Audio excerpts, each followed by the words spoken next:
비가 오던 그날 저녁이었습니다. 아들은 짐을 챙겼고 저는 말리지 못했습니다. 현관문이 닫히는 소리가 지금도 귀에 남아 있습니다. 처음엔 화가 났습니다. 내가 널 어떻게 키웠는데, 너 잘 되라고 한 말인데. 하지만 분노가 가라앉으니 더 무서운 게 찾아왔습니다. 후회였습니다.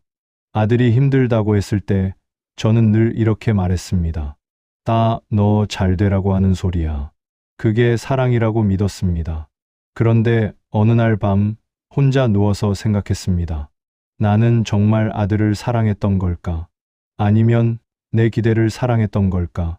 그 질문이 저를 무너뜨렸습니다. 아들이 떠난 지 3개월째 되던 날이었습니다.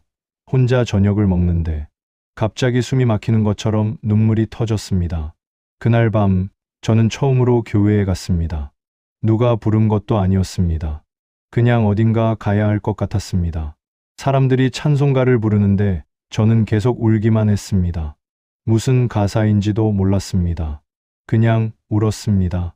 그때 목사님이 성경을 읽으셨습니다. 수고하고 무거운 짐 진 자들아, 다 내게로 오라. 마태복음 1128. 그 말씀을 듣는데 마치 제 이야기를 하는 것 같았습니다. 이 세상에 저를 아는 사람이 있다는 느낌. 저는 처음으로 마음속으로 말했습니다. 예수님, 저 너무 힘듭니다. 그게 제 생에 처음 드린 기도였습니다.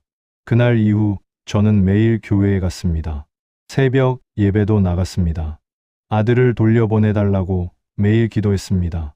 그런데 이상한 일이 생겼습니다. 변한 건 아들이 아니라 저였습니다. 예전에는 왜 내 말을 안 들었을까만 생각했는데 어느 순간부터 그 아이도 얼마나 힘들었을까 하는 생각이 들기 시작했습니다. 교회 벽에 붙어있는 문구가 눈에 들어왔습니다. 사랑은 오래 참고. 고린도전서 134. 그날 집에 돌아와 저는 처음으로 아들에게 긴 문자를 보냈습니다. 미안하다. 엄마는 한 번도 내 마음을 제대로 듣지 못했구나. 돌아오지 않아도 괜찮다. 하지만 밥은 꼭 챙겨 먹어라. 엄마는 매일 너를 위해 기도할게. 답장은 오지 않았습니다.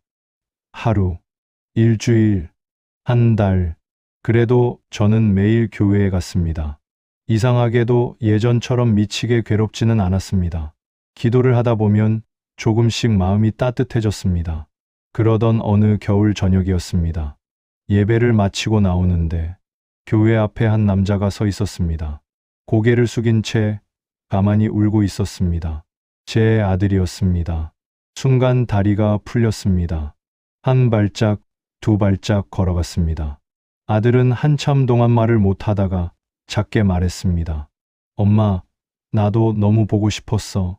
그 말을 듣는 순간 저는 아이를 끌어안고 울었습니다. 정말 오래 울었습니다.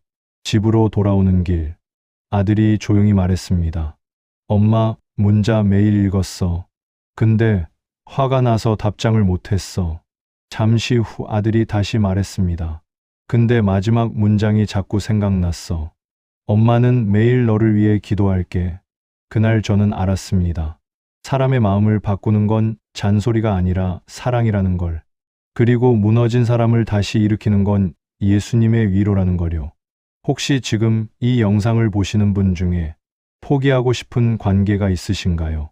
더 이상 기다리기 지쳤다고 느끼시나요? 저도 그랬습니다. 하지만 하나님은 가장 늦었다고 생각한 그 순간에도 조용히 일하고 계셨습니다. 오늘 이 이야기가 여러분께도 작은 위로가 되기를 바랍니다. 늦었다고 생각한 순간에도 하나님은 가족을 다시 이어주셨습니다.